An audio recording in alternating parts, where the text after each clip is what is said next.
Assalamualaikum warahmatullahi wabarakatuh. Nama saya Ramanda Arifah. Saya dari Universitas Potensi Utama jurusan Ekonomi Syariah semester 4. Saya menjelaskan ini tentang rekrutmen dan seleksi. Apa sih itu rekrutmen? Dan apa tujuan dari rekrutmen itu sendiri? Dan apa sih seleksi? Apa perbedaan rekrutmen dan seleksi? Langsung saja. Jadi rekrutmen itu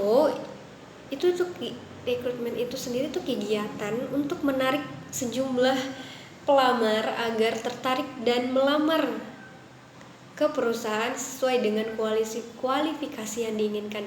Jadi rekrutmen itu kayak mengajak atau menarik seseorang untuk mau melamar di perusahaan tersebut.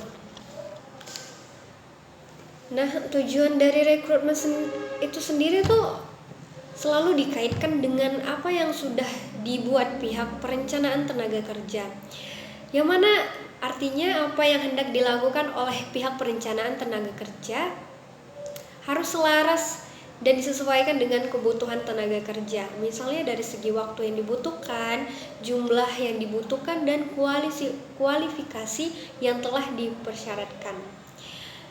Dalam pelaksanaan rekrutmen ini memiliki beberapa tujuan yang ingin dicapai. Yang pertama itu memperoleh sumber tenaga kerja yang potensial.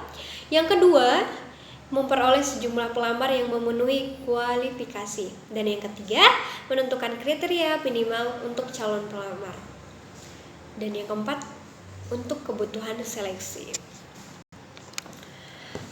Intinya itu memperoleh sumber tenaga kerja yang potensial. Maksudnya yang melamar ke perusahaan benar-benar pelamar yang memiliki potensi yang diharapkan perusahaan. Pelamar yang potensial maksudnya adalah pelamar yang sesuai dengan jumlah dan kualitas yang diharapkan. Untuk mendapatkan pelamar yang potensial, maka dapat dicari dari lembaga-lembaga tertentu, misalnya universitas atau perguruan tinggi yang sudah diakui masyarakat kualitasnya, atau dengan membuka iklan di berbagai media yang cukup memiliki reputasi.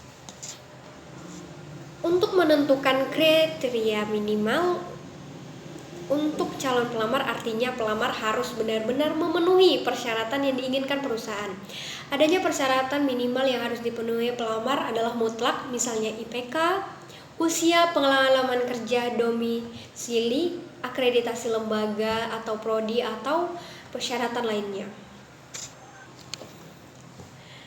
Selanjutnya itu seleksi. Seleksi adalah proses untuk memilih calon karyawan yang sesuai dengan persyaratan atau standar yang telah ditetapkan. Tujuan seleksi mendapatkan karyawan yang jujur dan memiliki moral yang baik. Maksudnya ini, yang utama bagi perusahaan adalah memperoleh karyawan yang jujur, memiliki moral atau perilaku yang baik. Dengan demikian, kecil kemungkinan jika nanti diangkat sebagai karyawan akan melakukan hal-hal yang merugikan perusahaan. Dengan demikian, melalui seleksi ini dapat meminimalkan risiko karyawan untuk berbuat curang setelah diterima bekerja.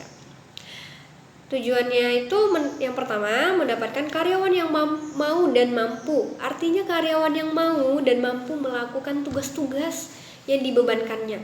Hasil seleksi nantinya akan memilih orang-orang yang mau dan mampu untuk bekerja, sehingga tugas-tugas yang diberikan kepadanya dijalankan dengan sebaik mungkin. Karyawan yang seperti ini akan bekerja dengan sungguh-sungguh dan penuh tanggung jawab.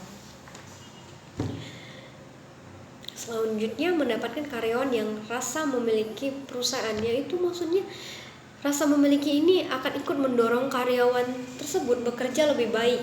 Bahkan karyawan akan merasa bangga bekerja di perusahaan tersebut. Selanjutnya, mendapatkan karyawan yang loyal dan integritas tinggi. Artinya, mendapatkan karyawan yang memiliki kesetiaan kepada perusahaan seperti tidak membongkar rahasia perusahaan kepada pihak manapun.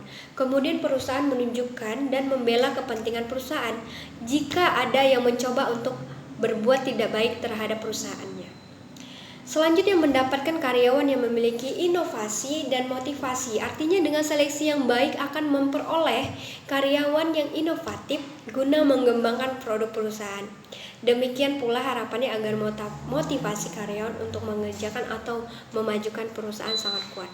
Jadi rekrutmen dan seleksi ini sangat penting untuk mencari karyawan yang benar-benar atau pelamar yang benar-benar ingin bekerja di perusahaan tertentu.